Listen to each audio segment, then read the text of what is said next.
Ces vidéos que vous ne verrez pas dans les médias occidentaux. Why? Why?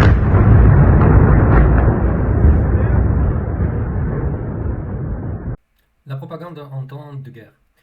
Les États-Unis et les sionistes attaquent, euh, dans ce cas précis, l'Iran, comme ils ont attaqué d'autres pays. Et généralement, quand ils attaquent, ils présentent une version propagandiste de l'histoire, comme ça s'est passé pour la Palestine. On ne sait pas exactement dans quelle proportion certains événements se sont produits, des civils, en quelle quantité on a pu voir des enfants, des écoles massacrées par l'État sioniste. C'est pareil quand ils attaquaient le Liban. Mais on ne sait pas non plus de quelle manière leurs belligérants, leurs opposants ont riposté et les dégâts qu'ils ont faits. Pas qu'il faille aimer la guerre, pas du tout. Par contre, il faut pouvoir aimer faire tomber les oppresseurs, il faut pouvoir aimer espérer un jour que la paix arrive et que les tyrans renoncent à leur tyrannie et qu'ils soient jugés pour leur tyrannie. Donc là, ce qu'on a à faire, c'est à une propagande de guerre qui est primaire. Quand vous faites, un simple exercice, allez sur Google et tapez Israël attaqué par l'Iran, ou Israël bombardé, ou Israël agressé, et vous tomberez toujours sur ces résultats-là.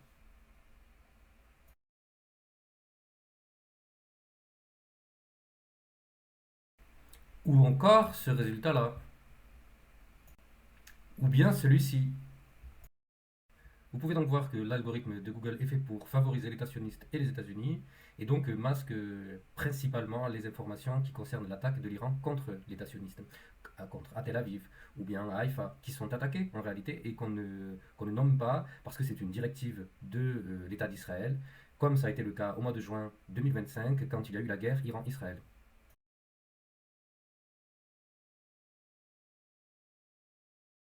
La propagande israélienne consiste donc à effacer sur les différents algorithmes par le biais des instructions qu'elle donne aux différents majors, que ce soit Google ou que ce soit Facebook, de minimiser l'information sur les attaques qui sont menées contre Israël en répression contre l'agression américaine et celle de l'État sioniste en Iran. Donc on a cette instruction envers les plateformes de recherche comme Google, Facebook ou bien la plupart des journaux. La plupart des journaux suivent cette instruction. Alors que la réalité ressemble plus à ça, où on peut voir ici la ville de Tel Aviv attaquée.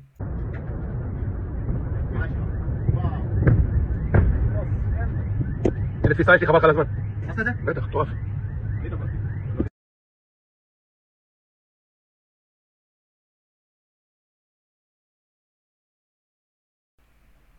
Enfin, avant de vous quitter, une petite leçon de politique iranienne. Donc la mort de Ali Khamenei vient d'être annoncée. Suite à sa mort, directement, un panel de personnes de responsabilité iranienne viennent de dire qu'elles vont former un conseil de transition. Une phrase à Ali Khamenei juste avant de mourir, parce qu'il est mort, ça a été confirmé par les médias officiels iraniens, et notamment sur les réseaux sociaux, qui confirment sa mort dans la nuit de samedi à dimanche, donc hier soir, ou ce matin. Ali Khamenei, avant de mourir, aurait dit, on lui prête ses paroles, vous pouvez me tuer, je suis arrivé à un âge avancé, mais il croit qu'en me tuant, ils vont faire tomber un régime, ils vont faire tomber tout le système iranien. Et c'est effectivement une erreur stratégique. Ils croient qu'en faisant tomber Khamenei, ils vont faire tomber Kadhafi ou ils vont faire tomber Saddam Hussein. Alors qu'on n'est pas du tout dans les mêmes configurations. La constitution iranienne est une constitution qui existe depuis 1979, qui a établi des pouvoirs séparés, qui est une constitution qui est mise en place par une révolution populaire et qui a été plurielle avec des participants communistes, avec des participants de différentes opinions politiques très étendues à l'époque. Et aujourd'hui, dans le système iranien, on retrouve une organisation qui correspond à cette révolution. Donc avec le Conseil des gardiens, qui est le Conseil des ayatollahs, qui lui est un garant de la constitution iranienne, qui vérifie la conformité des lois. Mais l'Iran, c'est aussi un parlement qui, depuis longtemps, intègre un certain nombre de femmes qui sont élues en tant que députées du parlement, donc le Majlis iranien. Et parfois, le Majlis et le Conseil des ayatollahs ne sont pas d'accord. Et ils ne sont pas d'accord, il y a un équivalent, quand ils ne sont pas d'accord, il y a un équivalent en Iran du Conseil constitutionnel français, c'est-à-dire qui va arbitrer entre les deux, qui va vérifier par rapport à la Constitution et qui va statuer en fonction de l'intérêt suprême du peuple iranien, et qui donc va se comporter comme un conseil des sages. Donc tout ça pour dire que quand on présente l'Iran de manière caricaturale en traitant une république, parce que c'est une république, c'est faire fi de la notion de république, c'est complètement prendre les gens pour des crétins, on le sait puisque je parle souvent de crétinisation de la société. C'est aussi une propagande, c'est un élément de propagande de traiter un système politique qui est une république de dictature, alors que l'ayatollah Khamenei, c'est vrai, dirige le pays depuis 1986, mais il ne dirige pas le pays seul. Il dirige le pays avec un ensemble de structures politiques qui lui font face parfois, qui s'opposent à lui parfois, avec des débats internes, avec une certaine étendue, il est vrai. Mais comme partout, en France, on ne peut pas tout dire. On le voit aujourd'hui avec la véritable opposition au poids de la pensée mainstream néolibérale qui va des macronistes ou du PS jusqu'à l'extrême droite, qui sont ce qu'on appelle les partis de gouvernement, les partis qui ne changeront jamais les choses et qui ne vont pas dans l'intérêt du peuple et des peuples. Donc on le voit aujourd'hui qu'il y a une certaine pensée qui est autorisée, une pensée qui ne l'est pas, et ça se passe de manière différente. Ça se passe par la mise en structure des débats avec des structures, des médias qui sont autorisés à le faire, une prédominance des médias. Voilà, c'est organisé différemment, mais ça ne crée pas moins une pensée unique, peut-être même plus unique que ce qu'on trouve en Iran à l'heure actuelle ou dans d'autres pays, alors que les pays occidentaux se prétendaient avoir un régime politique supérieur aux autres parce que plus démocratique, censé refléter la volonté des habitants, mais en n'ayant jamais parlé de ce que était vraiment la volonté des habitants et leurs besoins. Il n'y a pas d'intérêt supérieur qui dirait de quoi ont vraiment besoin les habitants et la nature et l'écologie et les animaux. Il n'y a pas de véritable de réflexion supérieure sur tout ça. Donc on ne peut pas considérer qu'on est en démocratie, mais dans un système plutôt fermé en réalité. Et on s'en rend compte de plus en plus. Et ça existait depuis longtemps, car les débats avant la dualité, enfin à l'époque de la dualité capitaliste-communiste, les débats étaient enfermés par des gens mainstream, des gens qui dominaient les débats et qui ridiculisaient leurs opposants, qu'ils soient communistes, qu'ils soient écologistes. Et ça a été encore pire à la chute de l'Empire soviétique.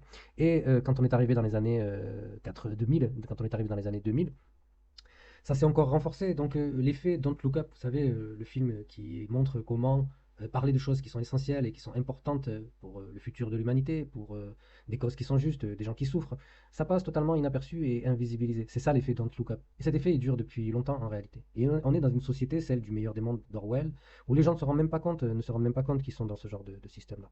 Donc voilà, j'ai ouvert du moins cette parenthèse que je referme là maintenant, juste pour dire qu'en Iran, on traite aujourd'hui un pays de dictature, un pays qui ne l'est pas, qui a une constitution, qui a un fonctionnement républicain, le sien, une république islamiste avec des valeurs, république islamique, excusez-moi, ce terme est dévoyé, avec des valeurs qui sont les leurs, qu'ils ont choisies et qui ne plaisent pas à l'Occident.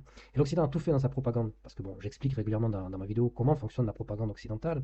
La propagande occidentale, en tout cas avec l'Iran, dans ce cas précis, je ne vais pas revenir sur tous les détails de comment ça fonctionne, mais dans le cas de l'Iran, fonctionne d'une manière complètement caricaturale en mettant en avant, comme on le voit aujourd'hui avec la LFI, avec tout plein d'autres sujets, les gens se rendent compte de comment fonctionne la propagande occidentale, va prendre un sujet, va en faire toute une déformation, une histoire. Vous savez, à La Réunion, il y a un proverbe qui dit avec une queue de poisson, tu fais un mariage. Donc tu déformes complètement le truc, tu le prives totalement de sa substance et tu en fais quelque chose de complètement différent.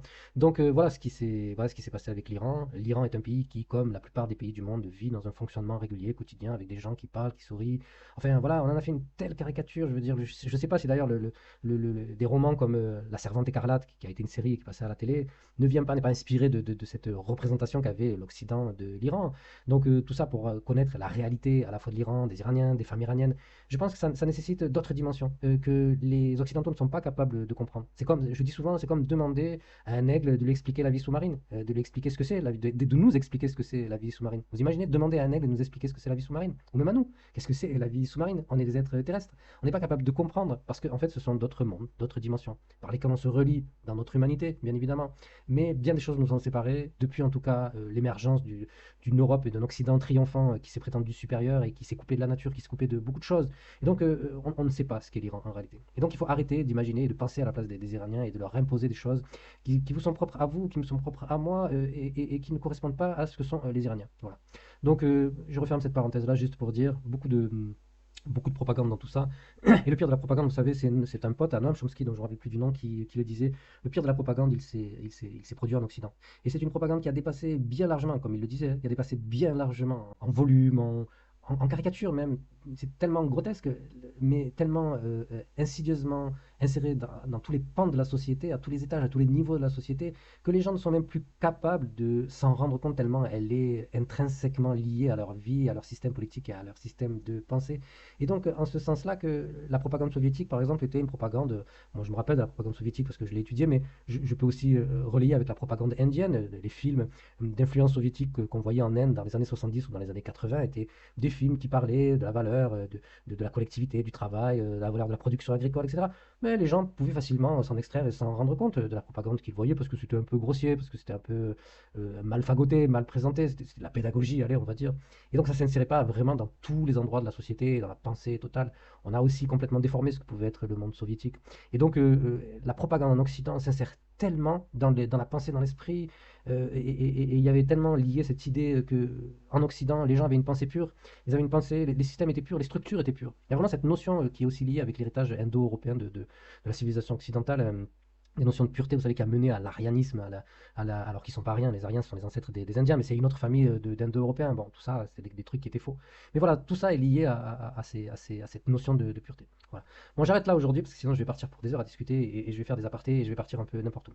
Mauvaise représentation, propagande en ce qui concerne l'Iran. Sachez que de toute façon, vous ne saurez pas ce qu'est l'Iran. Mais dans le cas précis qui nous intéresse, par rapport à la guerre qui est menée, une guerre injuste, qui a fait quand même 87, 90 morts, 90 fillettes, qu'on ne célébrera jamais, pour lesquelles on ne fera jamais de minute à l'Assemblée nationale, et pour lesquelles, comme de l'indécence, dans les médias occidentaux, on peut voir des gens qui, immédiatement, comme c'est l'Iran, vont aller dire est-ce que c'est vraiment les États-Unis qui ont massacré ces 87 enfants?